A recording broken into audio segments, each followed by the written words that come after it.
with 4 players in double digits. 16 for Hayes, 16 for Cumberland, 15 for 15 for Farrell, 13 for Tim Baker. Now, how long have you been doing OCU? 2 seasons. 2.5 seasons. Okay, Farrell, not Harold. Thank you. Stick around after the game. We'll select the Citizens Bank of Asheville Player of the Game. Citizens Bank of Asheville wants you to celebrate at any age. Open a Club 60 account today and celebrate free checking. This is for you, Coach Weary. His free checking account designed for those 60 years and over. It also includes free checks. Stop at any of our 4 offices today and open your Club 60 account today. You know, I'm 49, but after working with you for these last few days, I feel like I'm 60. 78-63. Want to say thanks to Citizens Bank of Asheville. Also want to say one more shout out to the Circleville Nazarene Church. March 21st through 25th, their Tragedy in the Triumph series. They've got a Hollywood actress coming in, a Fox News anchor, a rock star, a businessman, and a former mob boss. They are all coming to tell their stories of tragedy into triumph in person, March 21st through 25th. For more information, visit tragedyintotriumph.com. I saw on the sports or business side of things, Wayne Huizinga's son, former owner of the Florida Marlins, I think still owns the Dolphins. Yeah, it does. Used to own Blockbuster, but yeah, they're not doing. They just threw that out there. You remember the Blockbuster Bowl? That's block done. That's done. No. It's now Redbox Bowl. I was going to say it's the Redbox Bowl. Absolutely. 78-63. I was coughing and drinking. That was my line. Yeah, 15. I was a step late and $1 short. 2:38. I think that's a day late and $1 short. Coop. It's been a long week. Hayes back out to Tim Baker on the left forecourt. Shot clock's at 10. Great job by OCU milking the clock, getting it to Cumberland. Cumberland faked the pass, went up with the shot, no good. There's the athleticism of Farrell. Getting into the land of the Giants, grabbing a huge offensive rebound. 78-63, North Central extending their D, and they commit a foul on McDaniel.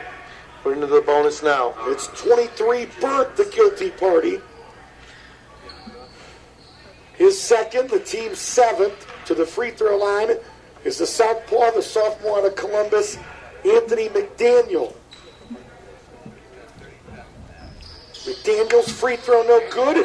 Hayes got a hand on the rebound, and they're going to say it went off of Hayes.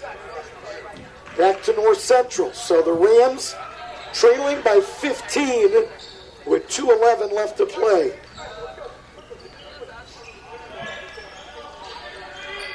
Roeder between the circles. Maybe to the right wing. Off a screen. Picked up nicely by Tim Baker. Here's Johnson to fire a 3, and he hit it. He's a good basketball player. 19 for the senior from Kenosha. They're going to miss him. John High says he can explode for 20, and he's exploded for 19 here tonight, Coach. Yeah, he's had good looks. He's not forced anything. He had to shoot that one. I mean, time is slowly creeping away, but, man, he has stepped up and made shots. I felt like when we played him, he was important for us to stop. I had a young man defend him really well, Seth Query, and I think that gave us a little edge in the second time we met. Johnson's a really good shooter. Nate Roeder's had a tough day today, and it's interesting because we're talking about a young man, and I would never want to degrade a young man, and so I want to make sure that listeners even hear, this is a good player. He just had a tough day, and this is how kids get better. It is adversity and trials that lead us to getting to be better players, better people. I think I've learned more from losing than winning. I hope so, because I've done it more. Roeder had a good game yesterday. Would it be fair to say, though, he's had a tough tournament? Is that too strong? He went 6 of 16 yesterday. He really struggled on Thursday in that game against Valley Forge. Give Valley Forge credit. Yeah, their defense was suffocating. Okay, first of all, North Central's going to try to trap here in a little 1-2, 1-1 diamond press. But I will say this.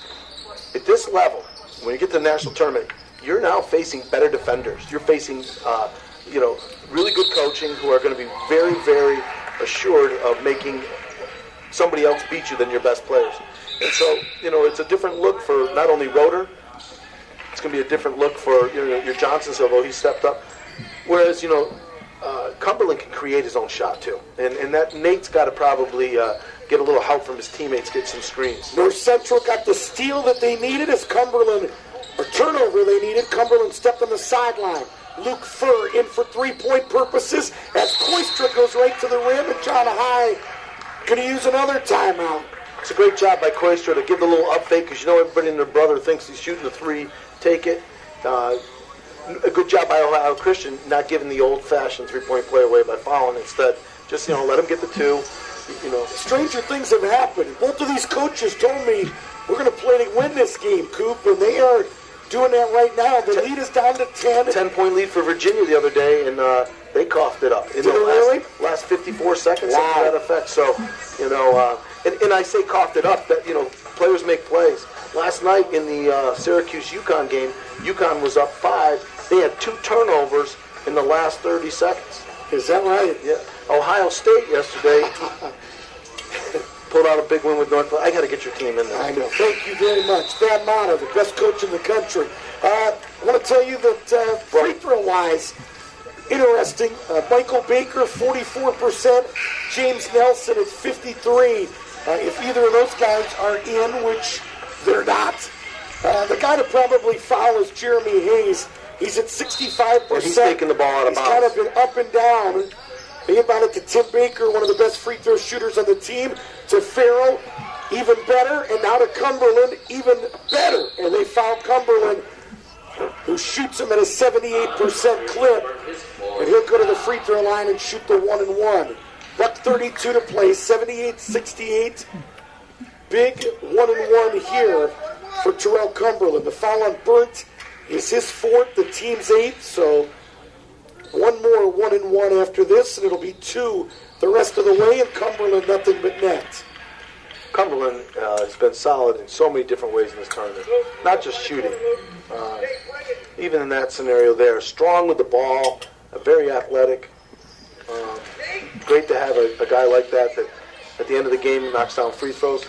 It's a good basketball team. Third, quickly to the other end, and he lost it out of bounds. 80-68, Buck 26 to play. OCU brings it in, some full court pressure by North Central, and Tim Baker held. And if it's on Burt, it's number 5, and it is. So the good-looking freshman Andrew Burt, 14 points, 3 rebounds a game at 16-5 yesterday. A tough day for him, 2 points and 5 fouls. Yeah, he gave all the effort he had. He just didn't get any looks today. He was well defended by Ohio Christian. He's a competitor, boy. I like him. Free throws coming up here for Tim Baker. Free throws 16 and 17 for OCU.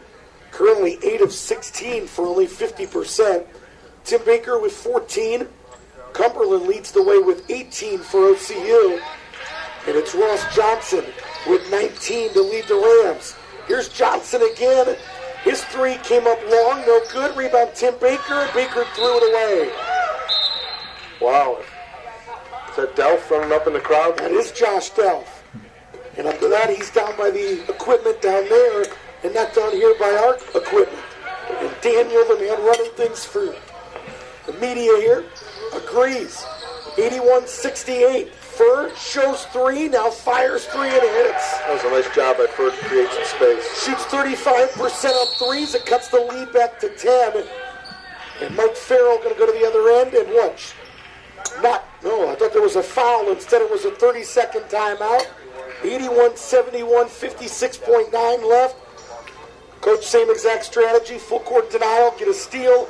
If you don't, you hack immediately. Yeah, you got to. I mean, this one, if you don't do that, this one's in the books. I think this possession for Ohio Christian is very important, that they run something nice to get it to their best free throw shooters.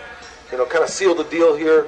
Again, as you said, North Central is going to do everything they can to put ball pressure, deny, see if they can get the initial steal, and then foul. So Ohio Christian's responsibility here is to be strong with the ball. You know what I love in this scenario? I tell my players all the time, before they leave the huddle, ball fake, because you got to read and react. And if you ball fake, you might get somebody with a home run, or you'll get an easy in pass. But if you don't ball fake, players cheat. Now this is where they're cheating. You know, they got to. You got to remember the Baker here is a Tim that has to be stationary, and that's an advantage. Oh man, Cumberland's wide open. They're going for the initial trap. Cumberland. They're going for the initial trap, and they're not going to get it to Cumberland. They're going to try to jump him, and he goes to Tim Baker to Farrell on the baseline. They finally commit a foul on Farrell. That's probably more time than John wanted off. He decided to go with the initial trap, but if I'm going to do that, the last person on Ohio Christian that's going to get the ball is Cumberland because he's too quick. And it's a good job by Ohio Christian. North Central had an idea. I don't know if John's team executed it as he dreamed. Farrell was 16. Why don't we right now pick the OCU player of the game?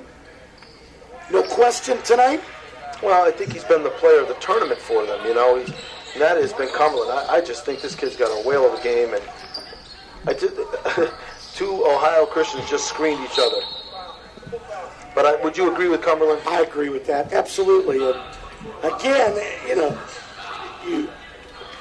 you look at that Dallas game, it's 33-32 at the intermission, OCU hanging around, and it's hard to play a game like that against a team like that and give Dallas all the credit in the world, but without your All-American at full strength. Yeah, Cumberland is, as many as you might know or not know, Cumberland was sick in that game, actually vomiting in between plays, going over to the trash can, and you know, you love kids like that to compete like that, and you could obviously tell he was peaked and not at full strength, and he acknowledged to me afterwards. I actually joked to him about being soft, and he just smiled. And I wish I had like 5 soft guys like him. The seniors from OCU getting brought off the floor one by one. Tim Baker departs here for OCU. His playing career is over. Michael Baker already on the bench. What an opportunity for those two guys to finish their career together. Mom and Dad are here. Michael Baker's wife, Brenda Carter Baker, one of the best ever. A couple of the younger Baker boys, Brother John on the OCU bench. And they called a, full timeout, I guess, by OCU at the 23.9 mark here in the second half. Substitution timeout, apparently, but so John Baker on the bench, used to play with the team, has had some injuries. Tim and Michael, the opportunity to play together, and at least 2 other Baker boys here celebrating with Mom, Dad, and there's no question where you get the size from. Daniel, I'd love to get a shot of Mr. Baker sitting over there in that front row in blue. Can we get him? Get a look at Mr. Baker and Mrs. Baker, the OCU family, in that front row. We're looking at North Central right now. Sure. That's not Mr. Baker, but not that we know of. I mean, come on now. That's it. Mr. Baker's got to be older than those North Central guys. Maybe they're going to pan down right. No, maybe not. We'll see. That's okay. 23.9 left. He's here, I promise. Neat opportunity for them. Couple seniors, Levi Koistra, Ross Johnson on the North Central side of things. And Luke Furr, the first-year player that joined the team, and Glanton turned it over. And John High going to lose 2 good ones. And Koistra and Johnson got some good young players. Yeah, I think Peters and I think John will find a couple more. He's done a real good job since he's been at North Central. Right wing, Furr for 3, no good. Glanton a rebound, and that's going to do it. The final score, OCU, a winner, 84-71. Stick around. We will tell you more about the OCU Citizens Bank of Asheville player of the game. We'll get a quick thought or two from Curtis Christopher as well. 84-71 Trailblazers. They finished 5th in the nation, and North Central with the loss, a 6th place finish. Quick timeout here on the Christian College Sports Network.